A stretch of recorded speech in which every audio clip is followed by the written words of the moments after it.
Hello, human peoples. You're listening to the podcast network of Gamefully Unemployed. To support us and gain access to great exclusive podcasts like Fox Mulder is a Maniac, Tom and Jeff Watch Batman, Star Trek The Next Futurama, and our latest show, Spiel Boys, head over to patreon.com/gamefullyunemployed. We do game streaming, movie nights with our patrons every Friday night, and you can even commission your own podcast about anything you want. Literally anything, within reason, and we have to do it. You are quite frankly out of excuses not to go visit patreon.com/gamefullyunemployed. That's patreon.com/GAMEFULLY unemployed, which is spelled like it sounds.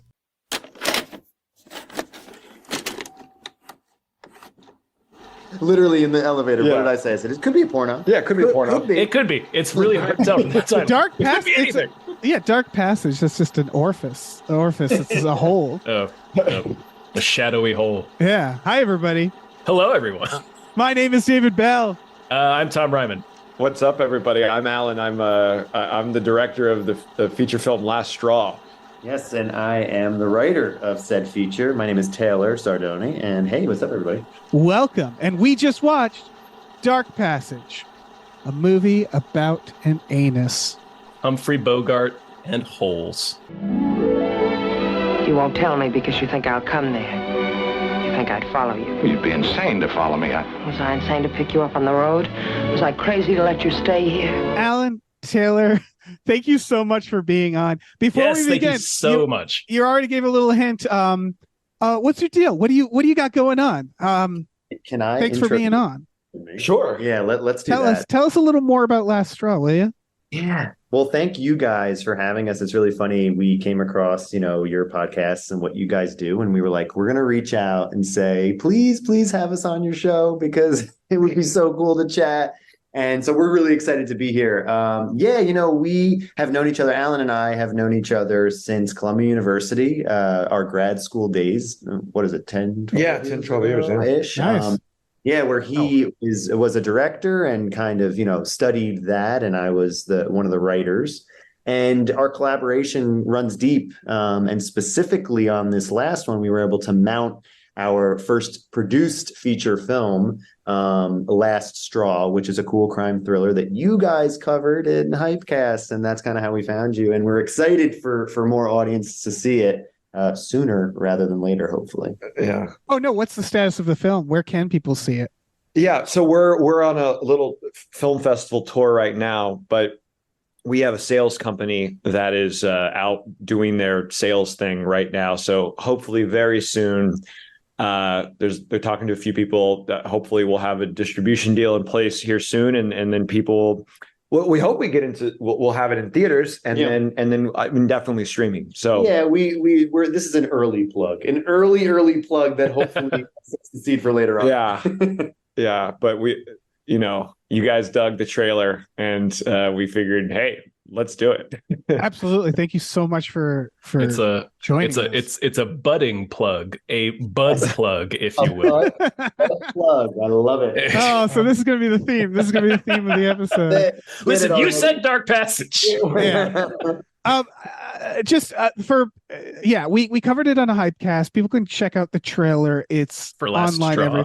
Do Last Straw and then the word movie, because otherwise they'll give you the definition of Last Straw. They'll give you a film from like 2014. It's like a Christmas comedy. So okay. Yeah, I had to type 2023. Right, yeah. Which we're all covering in the next podcast. Yeah. No, it looks like a blast. Really, really excited to see it. So super happy to have you guys on. Thank you. So we're talking about the what year is this? 1947? 47, I think, right? According to the credits, it stars Humphrey, Lauren, and Bogart Bacall. They did a little "Don't Dead Open Inside" thing on the beginning. No, this is a movie I had saw once. I want to know everybody's relationship to it, especially you two, because you brought it to us. You wanted to talk about it. Wanted to talk about this movie. So what's your relationship with the film? How do you guys come to find it? Yeah, it's kind of funny. I have the Humphrey Bogart and Lauren Bacall box set the DVDs of their 4 collaborations, and I've always loved this one. I haven't seen it in a really long time, actually, and obviously just rewatched it for this, and was really pumped to dive back in. But it was so interesting to me because out of those 4 major collaborations, this one was always the least well received, and I was always interested in that, because I find it to be, we're going to dive in, but I find it to be so pulpy, so kind of trashy for 1947 in this really cool way. And the things that I tend to write, and of course, Last Straw, and the things that Alan and I are working on for the future, have that same kind of feel and aesthetic to them, a modernized kind of trashy, pulpy feel. And so when you guys said, well, what movie would you want to cover? Alan and I threw how many? We did 30 movies back and forth. We were trying to think which one. Yeah. The pressure. So a lot of pressure. Yeah. but I had, and now you can say I sent him a few movies, and Dark Passage is one of them, and he's like, man, I got to check this one out. Yeah.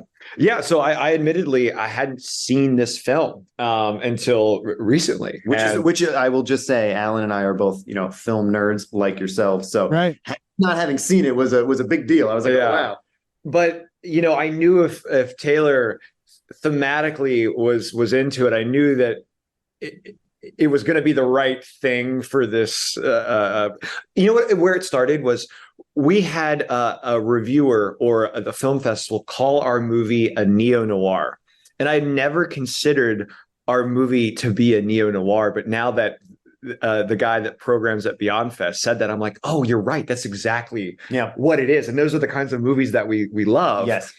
And with thriller horror elements. But we were kind of like going through like, what are the weird movies that like aren't seen from this era? And then he sent me this movie, and I'm like, I love Humphrey Bogart, but like I'm like the biggest Lauren Bacall fan, and just admittedly, and like I was just like, oh my God, the first hour of this movie is just Lauren Bacall. Oh, she kills it in this movie. And you're like, this is phenomenal for like an actress in the 1940s. Like, this is unreal. Yeah. It's a fascinating film. Tom, had you seen this?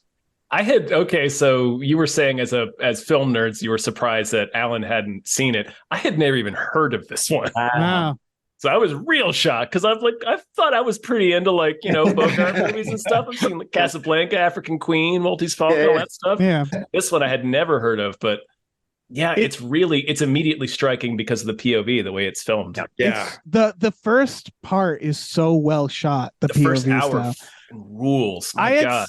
I had seen this in my 20s and I forgot, because I lived in a podcast where we did a lot of drinking, and one of the people there loved old noir movies and would put them on. So like once I started watching this, I was like, I have like a blurry memory of this film, and I realized like, oh shit, I've totally seen this. Was I watching this in a car accident? Yeah, exactly. It's also it's funny because the movie itself takes on such a surreal presence that I can imagine mixing a little bit with alcohol makes it just even more nightmarish. For sure. Because it's a dirty movie. Yes. Like it is. Yeah. It's real scummy. It's scummy, and I love that. And like, I honestly that's what we were trying to do with our movie. We wanted it to feel dirty and scummy, and I don't know. There's just something about like seeing Humphrey Bogart play this kind of like nasty guy, and he keeps interacting with these kind of like people on the fringes of society, and you're just like, this makes me feel gross in the best way. Yeah, well, that's funny. Yeah, go for it. Oh, I just wanted to. I think some people listening might not have seen the movie, so we might want to explain what the movie is about as well. And just real quick, it's The Fugitive. It's a guy who didn't kill his wife, who's on the run from the law. He gets plastic surgery, and it becomes a mystery film, a mystery thriller of him trying to figure out who killed his wife. Plastic surgery that takes 90 seems to have the opposite effect. Like people seem to hassle him more after he gets the new face. And just so that the listeners know, that plastic surgery comes late into the game. So that's the conceit that we're kind of referencing, is that we don't see Humphrey Bogart's actual face until 1 hour into this 1 hour and 45-minute movie. 1 full hour, the biggest star of the time. Insane. I can't believe Warner Brothers said, "Yeah, let's do this." Yeah, and I can't believe audiences didn't like it. Yeah, apparently he was best paid actor at the time, and he it was his project. He wanted to do it because it's all POV until he reveals his face or until he gets the surgery. And even then he's under bandages and can't speak for about 20 minutes of that. It's really interesting to see also his performance both behind the camera with that POV, but also when they finally do take the bandages off. He's so different than the Humphrey Bogart that we know from all these other movies. He's so sensitive. He's fragile. He's real like passive. Yeah, really interesting. It's a weird part of this film is this film seems to be, it's a San Francisco in an alternate timeline where everybody's like a criminal. Cause like everybody he runs into. They're in the John Wick universe. Yeah. And it's part of the idea. And I think it's a really cool idea, which is that he's basically at the mercy of everybody else because everybody he talks to has something on him essentially because he's on the run from the law. So everybody tries to leverage that against him. And so he's just constantly trapped. It's a really interesting idea. I can kind of see why it might not have gotten good reviews at the time. Because the thing that surprised me about it is like this felt like ultimately it could have just been like a 90s Denzel film. And I love 90s Denzel films. What I mean is like it's pretty basic in the mystery. We're obviously going to spoil it. Yeah, because it's just like, oh, who did it? Because there's a lot of layers where it's like there's so many weird things going on. The plastic surgery, for example, I thought was going to be some sort of twist. The fact that they weren't showing his face. It's kind of it's like the gimmick, quote unquote, of the picture, but it's kind of immaterial to the story. Yeah. Weirdly.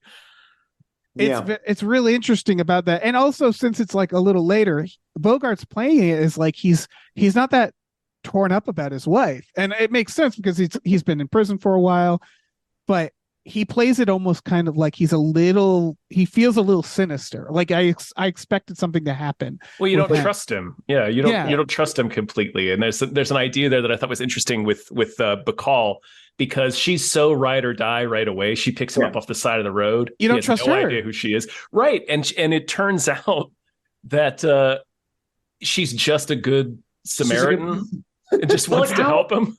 How interesting is that? Oh, we don't trust her. Yeah. You have this movie that is setting you up with the conventions of the genre and playing with your expectations. And like, I can understand why audiences might have been like, wait, what is this? But like in the context of the 21st century, you're just like, this is bold. It's very bold. And even now you're like, wait, no, this guy is going to screw him over. No, this guy is going to do, and you're just like, oh no, we were talking about it earlier. There's this really cool, it almost feels as if like the story is creating this mythology of all these different characters who he keeps bumping into, that there's contrivances, there's coincidences. And yet the funny thing is that all that does is create the tension of you cannot trust anybody in this.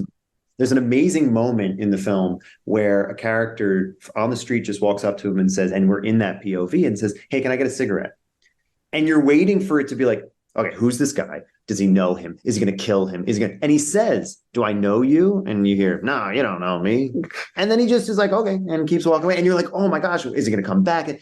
And no, it's just these details that creates this conflict and this tension that this one character is going through. And because you're in POV for such a long time, you, the audience, are literally put through the ringer with him. It's really fascinating. Mm-hmm. Yeah, it's like paranoid. You feel the claustrophobia of like constantly he's looking over his shoulder, like he has to like hide underneath the blankets in the backseat of the car when she's going past a checkpoint, and it's. They're like Dave was saying, it seems like they exist in an alternate John Wick universe, not only because everybody he runs in, like 80% of the people he encounters are criminals, but because everybody is so suspicious in this universe. Yes.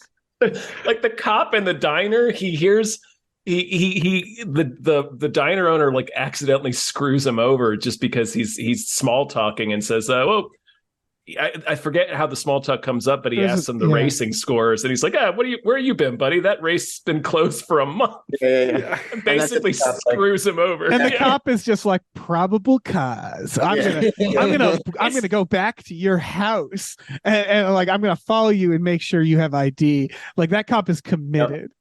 It's funny too because saying this, so Alan is casting He's in casting and has done some amazing stuff. Euphoria, a lot of A24 picks like Uncut Gems. And I said to That's him, awesome. yeah, and if you take the polish of 1947 off of these characters, you take the hats, you take and you modernize them with the types of characters and actors that he has specifically cast in these movies, it would work perfectly. You don't have to change a thing. They are all sleazebag, opportunistic lowlifes in this world, and I kind of love it. I love it. I love it. My favorite is the cab driver who recognizes him and is just like, and he seems to think that Bogart did it, and he just doesn't care. Like, he doesn't care. Like, He kind of likes that he might have done it. Yeah.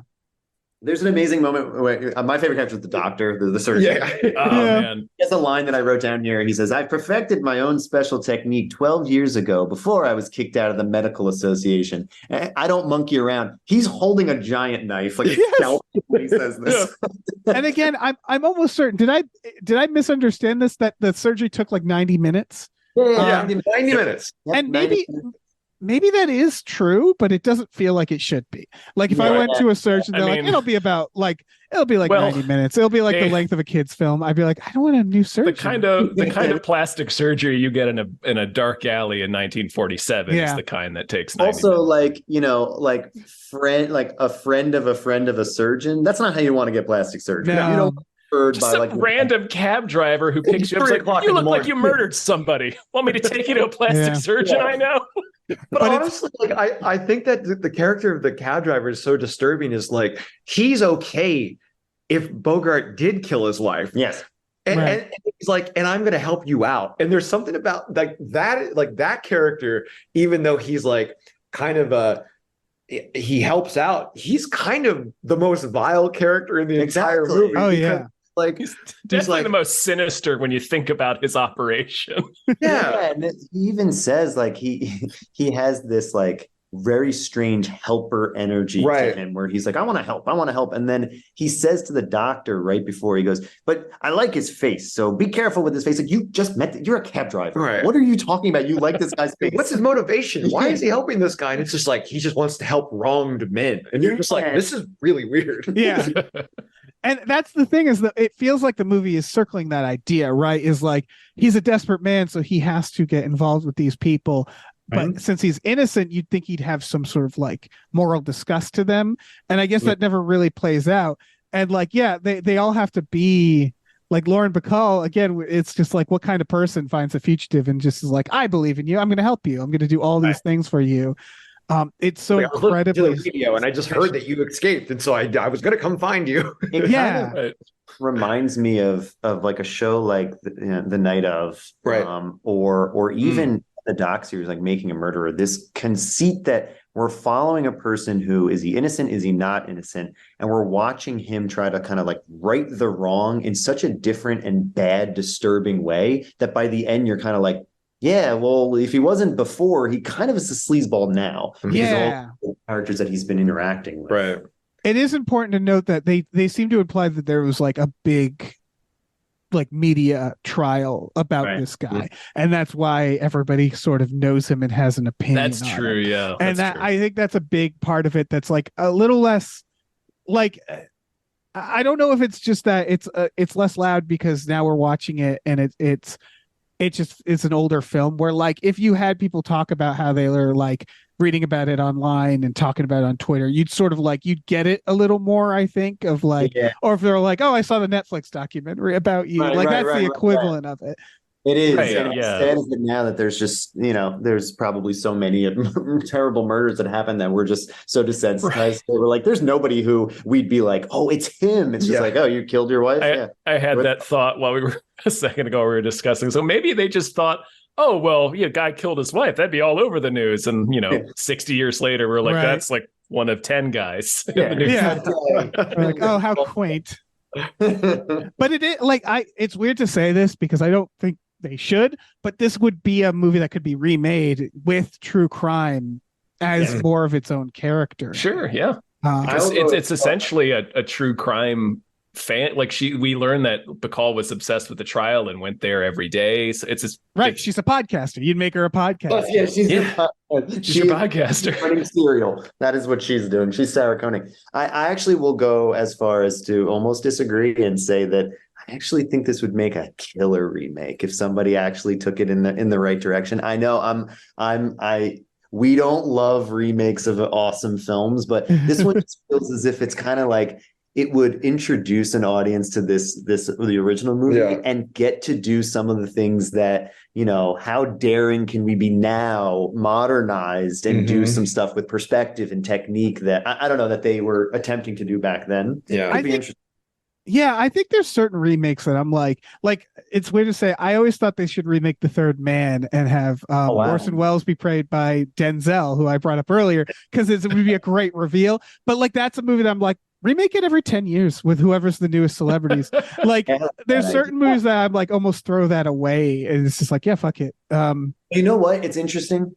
This movie, Dark Passage, is about faces. Like it's about all these faces, because what we're doing, obviously, we're looking at all these other characters through the eyes of our main character, and we don't see his face until an hour into the film.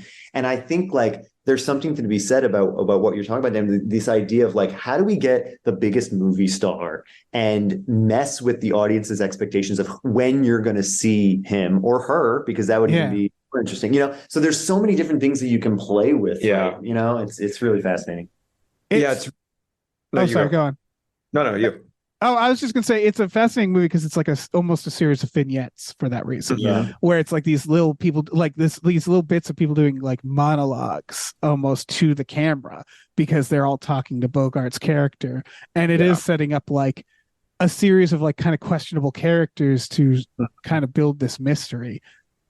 Yeah, you're right. And it's like, I feel like this is a good segue to the Lauren Bacall part of it, which is like my favorite part, because you have, I mean, arguably at the time, one of the big movie stars as well. And for sure, I think the thing that I was so impressed by with her is, one, it's like this amazing badass woman character in this time, and she's like doing these things that are questionable, and you're like, but also just the way that she allowed herself to be shot. I mean, you got to think about like all the other stars at that time. You like haze filters, soft focus. I mean, this is like, she allowed herself to be shot for almost an hour with like hard light. I mean, it shows her like imperfect skin. It's like I'm just like, this had never been like done before. And she used to smear like Vaseline on the lens or something. She's like, I want to like, this is a dirty movie. Let's go there. There's a really great, I mean, her performance is so great. And like Taylor was pointing out, the first hour of this movie is just actors' faces. So you get to study a whole lot of what she's doing with her face acting. And there's a great scene where it's when she leaves him alone to go get him clothes, and he's kind of rooting through her stuff, and he pulls out her clippings and sees that her stepdad went to jail for murdering her mom. And she comes in, and you see it's all in her face, but you see that she's pissed, but it's a very subtle, like, because she's already playing the role of like kind of icy femme fatale. You don't know about her, but she still is able to do a performance where she's got that steely look when she walks in, and yet you can still see that it even drops from there. She's like, you shouldn't be looking through that shit. It's a completely like modern performance. Like it's kind of very much so. Like it's so understated. And it kind of redefines what a femme fatale can be during the time that femme fatale was like a popular conceit. Because you're sitting there and you're looking at her, and again, you're suspicious, just like you are of all these other characters, and you're going, no, she's not just as helpful. What's the other shoe? When's the other shoe going to drop? And in the end, you're kind of like, spoiler alert. You're like, she's good. She's helpful. This is great. We like each other. This is amazing. Like. I almost thought the thing with her father was like another misdirect, because they're trying like a red herring or something. Yeah, they're trying to kind of cool our suspicions with that, of just like, no, it's cool. She has a personal reason that she's invested in this. But even up to that point, and even up to the end, she is, she redefines this type of character, because she's probably the smartest character. She's completely rebellious because she's doing this. She's helping somebody who were like a very questionable character. It's just, she's so strong, and yet, like you're saying, has these moments that you just see the vulnerability on her face. And I think like it goes a long way to that their collaboration, obviously their on-screen and off-screen romance, it really shines in this movie particularly. And I don't know. I don't think Humphrey Bogart was really standing off screen for a lot of those POV shots. You know, it's just shows to show you that the energy and atmosphere that they were able to create is so dynamic that you're just kind of, you buy it. You just buy it. They really complete each other. Yeah. Yeah. Also, I think to just shout out to the director for those first 40 minutes, he was able to actually make that first person perspective dynamic and interesting. And he directed. I mean, it almost felt like Orson Welles was directing because everything was purposeful and there wasn't like a wasted move. And I was going to say even the moves were like really awesome. Yeah. I mean, I've seen movies from that time and they would do it and it felt clunky and it felt like there was a lot of like empty space. Like this was so efficient and precise and the tension built for 40 straight minutes. And I was just like, this is like a masterclass in filmmaking. Even handheld, because there's a lot of handheld in the opening, which at the time was again, you're going rogue from what the objective nature of storytelling was on film. And it's so precise still. And it just feels as if you're not in somebody's hands, you're literally looking through somebody's eyes. And it's just really, really wild. That opening sequence, like when he escapes San Quentin in the barrel and rolls. I really wanted him to just keep rolling like a Simpsons gag, just roll right back into the prison. There's some. Oh, sorry. I'll write down my thoughts so you can finish. Oh yeah, I just like I hadn't remembered this movie, so there's this like varying degree of when you first settle down with a movie, even older movies, you're like, I don't know what quality I'm gonna sit down and deal with. And the moment there was that in the barrel shot, I was like, ooh, okay, so it's a good movie. Like it's a really well shot. Right where he's walking away from the barrel. Yeah, that's so good. And then the shot of San Quentin where it pans over, very Orson Welles shot where it's like framed by the shrubberies around it and stuff like that. It was beautiful. And then his hand just comes through and and you're just like, oh wow, this is going to be awesome. It's kind of interesting because these modern shows like Breaking Bad, which it felt at the time like Breaking Bad was like breaking all these rules with their shots and inside on a tire or inside like the back of a trunk and all this kind of stuff. And this movie is doing that in 1947 within the first few moments of the movie. And you're just kind of like, are we spinning around in a barrel with a guy who just jumped off? Also, how the hell did they do that? It's rare that you watch films from that era and go, oh no, I see the cut. You're like, that he's in there and the thing just rolled off the hill. Yeah. And you got to remember, like the cameras were so big. Yeah. The equipment was so clunky. There's like a technical achievement. Like, how did they do that? Yeah. And it's so effortless and again, makes you feel even like with that handheld and that rough, it feels very gritty for that era and even for now. And so to see it like that, it kind of blows right by you and you're just kind of amazed at and marveled at that technique they're able to pull off.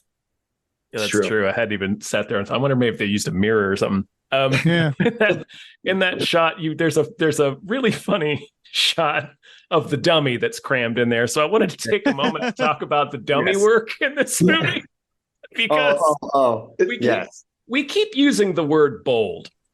And I want to say that at the end of this movie, the film's primary antagonist, the person who's revealed to be the murderer, is Agnes Moorehead, who is this jilted former lover of Bogey's. Yeah. And to spite him, she dives the fuck through a plate glass window out of nowhere. This was amazing. Yeah. So Bogart later says she tripped to someone else. And I was like, wait. Didn't. Yeah, that's why I was like, I'm pretty sure she leapt through a window. She committed that. She wanted that man to suffer so greatly that she threw herself out of a 47-story window. Like the Joker.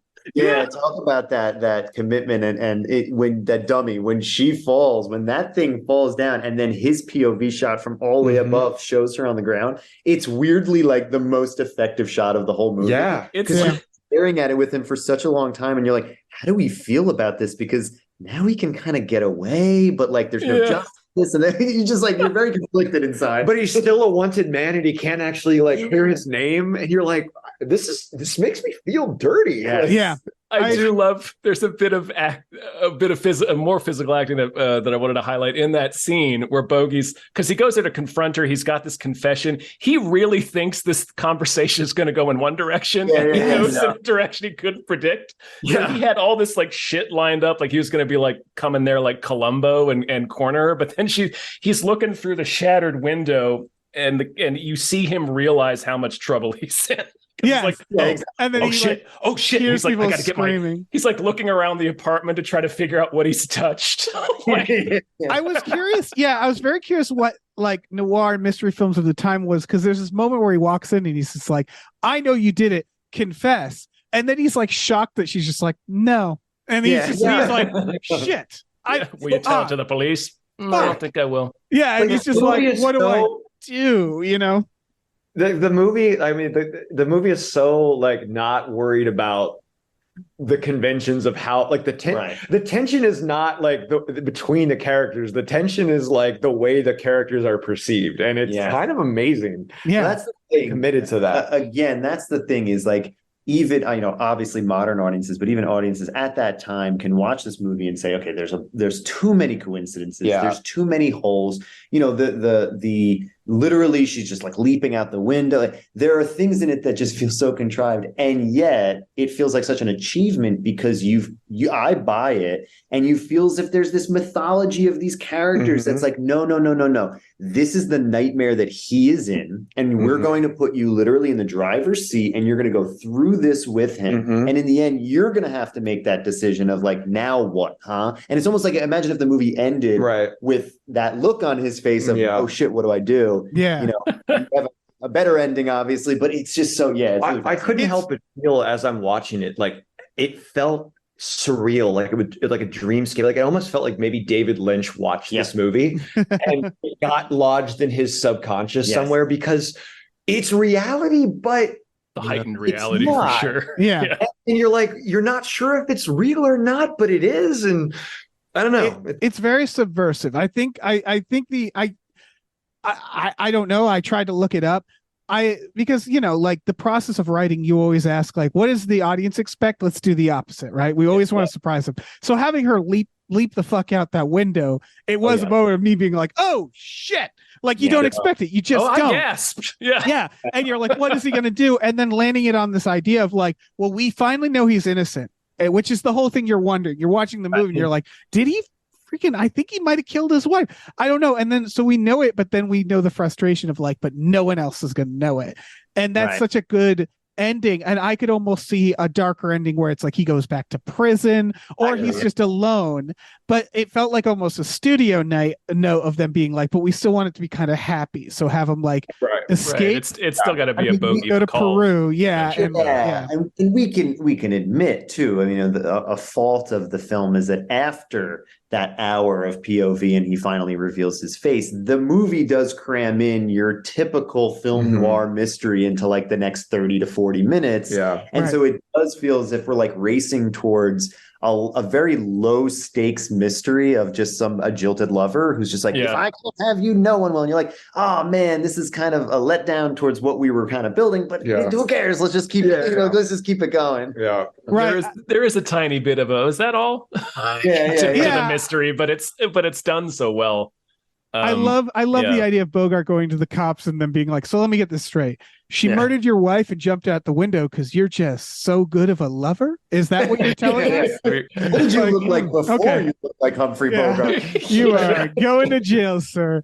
They look at the picture of him before, which is just some dude that looks like John Slattery by way of Walt Disney. Right. Really? This I face, want to call out Agnes Moorehead, which is I love her. With her has always been like her older. She kind of plays like the spinster, the kind of like my main thing with her is the radio performance of Sorry Wrong Number.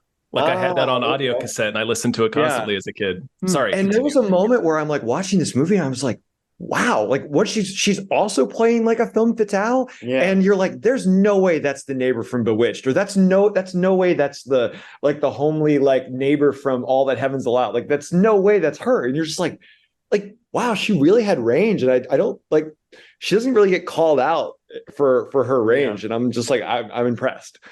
from a casting perspective, I was very impressed by this cast. Oh, she's awesome. She has one of my favorite Twilight Zone episodes. It's the one where there's no dialogue. She's a lady living in a farmhouse getting harassed by these tiny flying saucers, and the reveal is that yeah, it's one of my all-time favorite episodes. Yeah, it's what's the reveal? One. The reveal is that they're Earthlings. She's an alien. Oh, that's fun. She's a giant alien. Spoilers. Yeah. And honestly, no, wow. Great segue, because there's something so morally and ethically ambiguous with Dark Passage that episode of Twilight Zone really highlights, because it puts you in her perspective, and then flips it around by going, hey, you've been rooting for her to kill humans. And if you remember in that Twilight Zone episode, which now, spoiler, you all should go watch that one as well. Yeah. The spaceship turns around and it says the U.S. Army, if I remember correctly. And you're like, oh, I've been rooting for her to kill humans. She's the alien. This movie with Dark Passage, there's a moment when the man in the beginning of the film who picks him hitchhiker. I love this guy. He's an amazing character. What a weasel. Yeah, he's like a hero. What a hero. Anyway. Bogart punches the hell out of him when this guy kind of like starts to lead on. Yeah. Oh, wait, you might be the guy that they're talking about on the radio who killed his wife. He punches him. And then there's this shot very early on, right before Lauren Bacall comes, where he picks up this rock. And you're like, oh, no, Bogey, you're going to kill this dude. You're not. We're hoping you're not the murderer. And he doesn't. She says you don't have to do that. And then later on, this dude, Baker, comes back and he's been following Bogey the whole time and kind of sets him up, gun to him and everything. And there's this weird moment that I had where I was like, man, if only he just hit him with that rock. I mean, you wouldn't have to really work. It reminded me, there's the gag, and I think the other guys where they like drive away from the guy and they're parked in the street. And they learn that the guy was still running after them the whole time they're parked, and they're just like, "Oh shit, he's back!" That's right. He catches up. I thought I had seen the last of Baker, and then he just shows back up, and I'm like, "Fuck, Baker, you've been really committed this whole time." Yeah, you learn like he's just like following him the whole movie. And Bogart, like you can feel that too. He's just like, "Really, you?" Yeah. Jesus Christ, I'm going to throw you off this right. And what are the odds he's also a criminal? Like he's just yeah. But again, there's also something about the violence portrayed in this movie that really felt kind of visceral for 1947. For the time, for sure. Yeah. In American movies. So they do, obviously, because you're in that POV, you're getting those like punching shots that feel, but in their fight on the hill before Baker flies off. A lot of people do a lot of like flying. Off things. Yeah.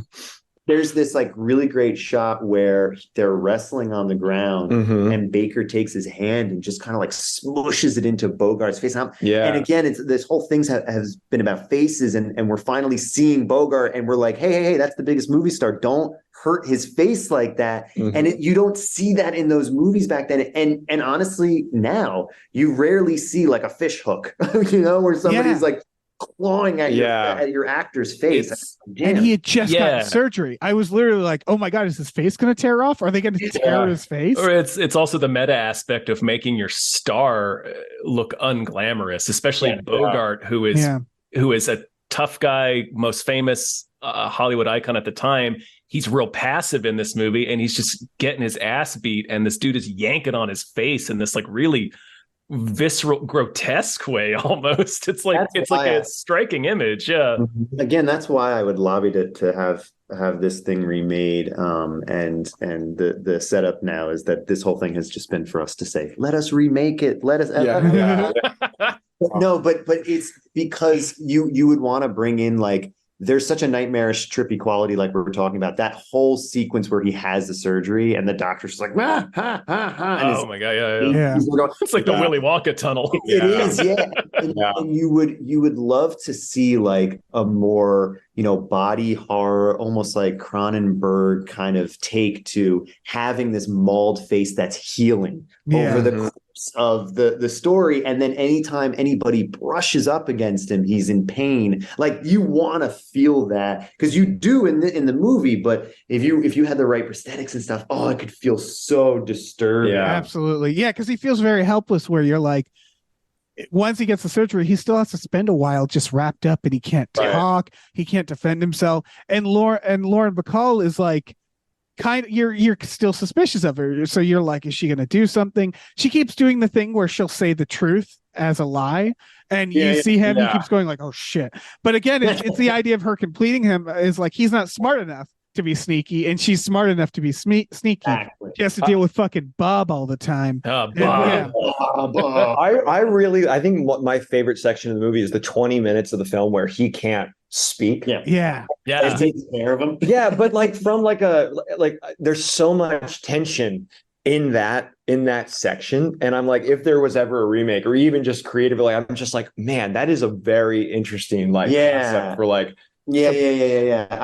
I hear you. I totally hear you. I think I told you this, but there's this concept that I had when I was much younger, like before, like pre-high school. So it made no sense. There was no story. It just was this idea of a Western where a character gets stabbed in the throat. And for a majority of the movie, he can't speak at any time. And it's there's no story there. That's just a detail. But that Dark Passage plays with that in a way that, does not feel gimmicky. It feels very precise and very much utilized to create tension, and then thematically make you feel as if you can't speak and you are the, it's that's why I think the movie works. Like there's a version of this where I'm like, well, what if he was in that state until the last 20 minutes of the movie? Man. And like that would have made that third act way more effective. In like a traditional sense. Yeah. I going back to why they did the plastic surgery, why they did the face thing. I wonder if it is like an element of like they had Bogart, and I don't know if the original story, whatever it's based off of, if it's based off anything, or the screenplay didn't know. But like it helps alienate us from Bogart, an actor that we're very familiar with too. So like because we do kind of suspect him. At the same time, we're seeing it from his perspective. But I felt like it's weird because it's like then you put yourself in his shoes a little bit, but you also feel alienated from the characters, so that when we change that perspective, it doesn't fully feel like the same person we've been following for the film. And so it just adds a little element of complexity to his character. Yeah, it does. And we're gonna say no. I was gonna say also as far as his voice. I mean, one of the more, infamous voices in film history, and you're listening to him rather than watching him for so long that we as modern audiences can picture him. So when they take those bandages off, you're like, yeah, that's the guy we've been following. However, because they have this complete shift in perspective, I agree that they succeed in making you feel as if you also went through that kind of grisly transformation. And you're just kind of like, oh man, I don't know what he looked like before. Like I'm scared to think of what, and the idea that they never show you. We never get a picture of some other person. We never get to see what he was, right? Am I correct? Like, no, he's in the paper, but it's they show his picture in the paper, but it's by the time you see it, you do see it before in the POV, and then you see it once or twice after when we've already seen Bogart's face. But it's interesting. They show it in a way where it feels so foreign, even though that's supposed to be who he really is. Funny. And it's like it's the same. It's like kind of the other side of the token you were talking about, where they've gotten us to feel unfamiliar with one of the most familiar actors in history. Yeah. Funny, because I think that just proves the point right there that they do show it, and it blew right by me, because you're like, no, that I've been listening to him, so that's who I'm following. Right. I think they really succeed in completely pulling the rug out from you with those perspectives. Yeah. And the actor is Frank Wilcox, is who played his picture, who I don't recognize, but he's been in tons of movies. So they wanted to get another familiar face. That's what I'm wondering. Was it the equivalent of like Matt Damon today, where you're like, I don't know who the hell that is? And then not having him in the movie. Yeah. And just pay him a little money for his picture. The funny thing is that, unfortunately you guys have not gotten a chance to check out Last Straw, but we were, it's funny that after the fact that we both watched this movie, Alan and I were talking about how it is there's a lot of similarities in what we do with dual perspective in our story. And Alan, you want to just briefly? I didn't know if we wanted to go there or not, but like I can definitely tell that this is a film that seeped in there deep, just in your configuration of you as a writer. not that it's really a like kind of like influenced this film, but I think like we do some interesting things. I hope interesting things with perspective in our own film. And I couldn't help but watch this movie and be like, oh, this is a kindred spirit in a way. It's less shots and POV and how they do it, and it's more. And I think it's okay if we say it's more structurally how we create two halves of a crime and really show one complete perspective of a story that you feel like you've seen before. And you're like, yeah, we know these home invasion style thriller horror movies with masked assailants, and we know these the cliches and the they're a tropes dime of a the dozen, genre, right? Like, right. And then halfway through our movie, we kind of completely shift to who is actually behind the mask. And that shows you a completely new version of events that we've already seen. And so it's kind of funny that structurally we're playing with this idea that, hey, have fun the first half of the movie. We're going to make you feel real gross the second half when you really see what's behind the violence and the mayhem that you've been, watching for so long. And I think Dark Passage really does that. It does that. You feel that grisly nature. Yeah. Yeah. I think that's the part is like you really feel it, the movie makes you feel dirty. And like, I mean, I keep saying that, but like, I think that is sort of the through line to our film, which is like, I think that we tried to do something similar, which is like lure you in with a thing. And then it's like, okay, that thing that you like.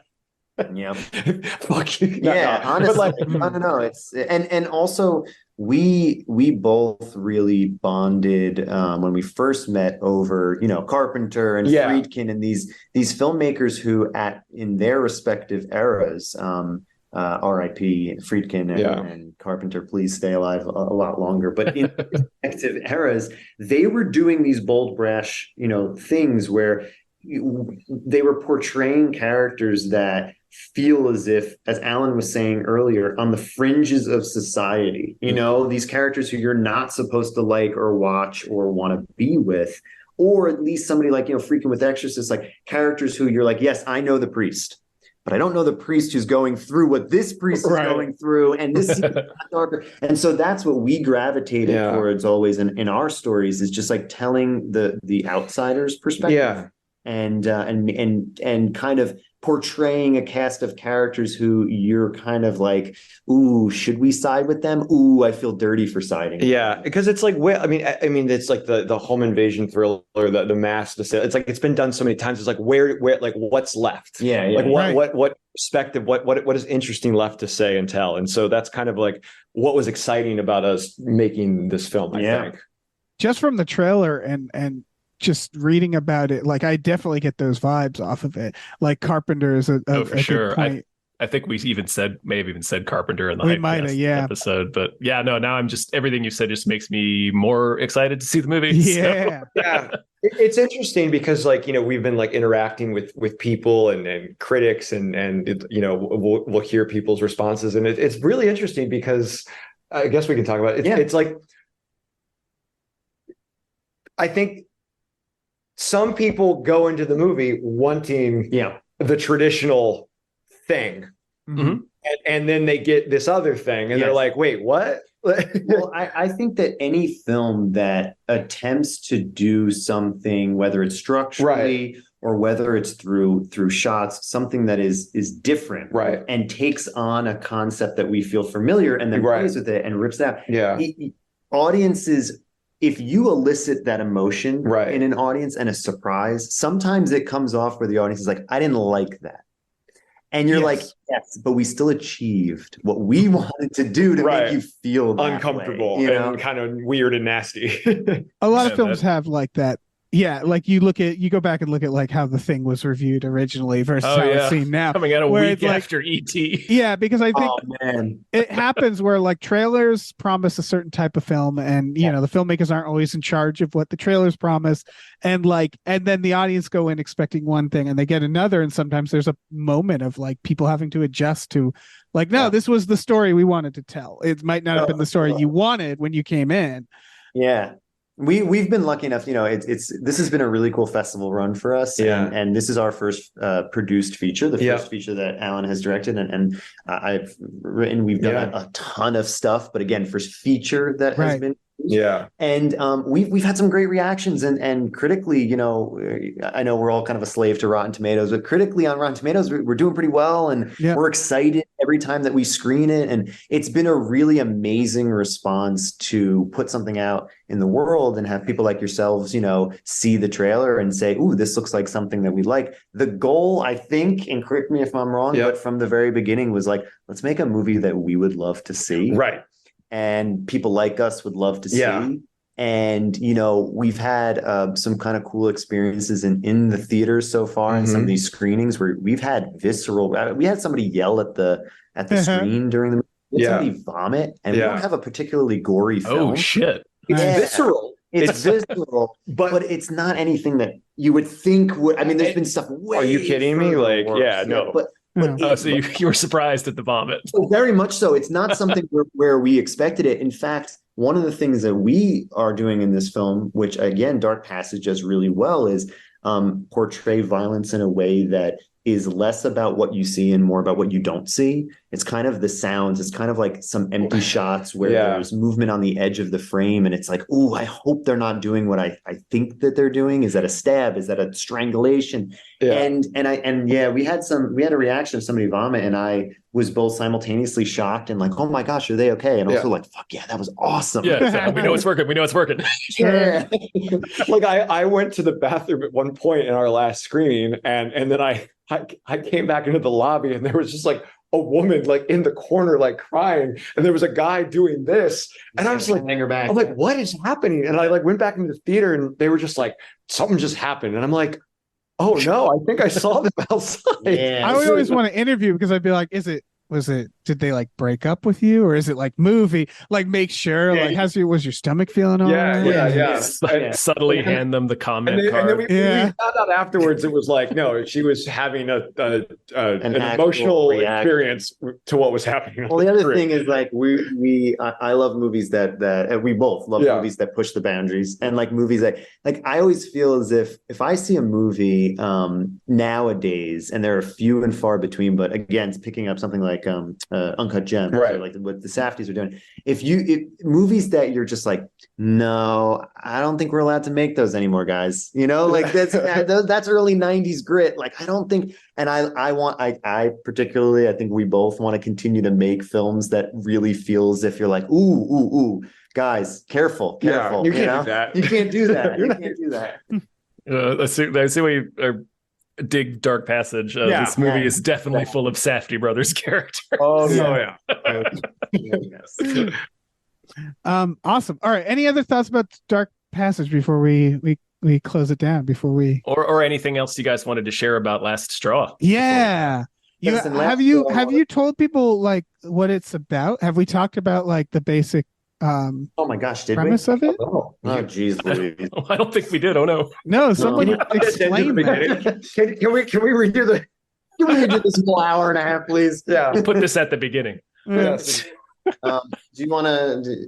Oh, you know what? I already did it once today. You do it, man. I always make the writer do it. I'm going to start striking again. I did it on public radio this month. You're right. No, Last Straw is a neo-noir cool crime thriller with horror elements about a waitress working her absolute worst late shift ever when some masked assailants come in and try to ruin her night. But again, not everything is what it seems. There are some different perspective shifts in there, and we were truly trying to make something that elevates the genre and takes that home invasion style thriller in a diner, because I'm from Jersey, and diners have always been a frequent hotspot that we would hang out. What happens if the mayhem comes to you in the place of work, and there's nowhere to run and there's nowhere to hide? And it's a fun time. It's a really fun time. We're excited for audiences to see it. It's right now finishing its festival circuit, a little festival run, and we should have distribution soon. And it's a good time. We've got a couple of great performances. Jess Belkin, who plays Nancy, and then Taylor Kowalski, who plays a guy named Jake. And incredible. They really went there, and it was great to have them on board. And Alan Palomo of Neon Indian did the score, and so it's got a very Tangerine Dream, New Order vibe, and so the goal with this one, we've both been working in the industry for a really long time. I've been writing a ton of stuff for different companies and stuff, and Alan has been casting and making shorts. And the goal was to finally push that boulder up the mountain and get a feature made that people, again, like us, really just dug and could really roll up their sleeves and get dirty with us. And we are really excited to keep showing it. It was filmed, we won't say, but it was filmed, very low budget film, but it has a lot of our heart, our blood, emphasis on the blood, sweat, and tears. And I think you can really feel it when you watch it. We're excited to share it with you guys too, so you can watch it before everybody else. Nice. Very excited to see it. So you heard it here. They used their own actual blood in Last Straw. I can't wait. Thank you guys so much for joining us and talking about this. I guess we're closing out, so I'll quickly plug our patreon.com/gamefullyunemployed for people listening. Check it out. We have exclusive podcasts on there, and we watch movies every Friday night with our patrons as well. All right, I guess I'll do our last little plug here. We have a store. Head over to gamefullyunemployed.com where you can find a link to our Teespring store. We have all kinds of cool original artwork and designs you can get on t-shirts, mugs, stickers, posters, all sorts of things. So slap your little bogey peepers onto that. Yeah. And check out Last Straw, a movie about the average night for a waitress at a diner. Exactly. Thank you guys so much for having us. Yeah, thanks. Thank you both.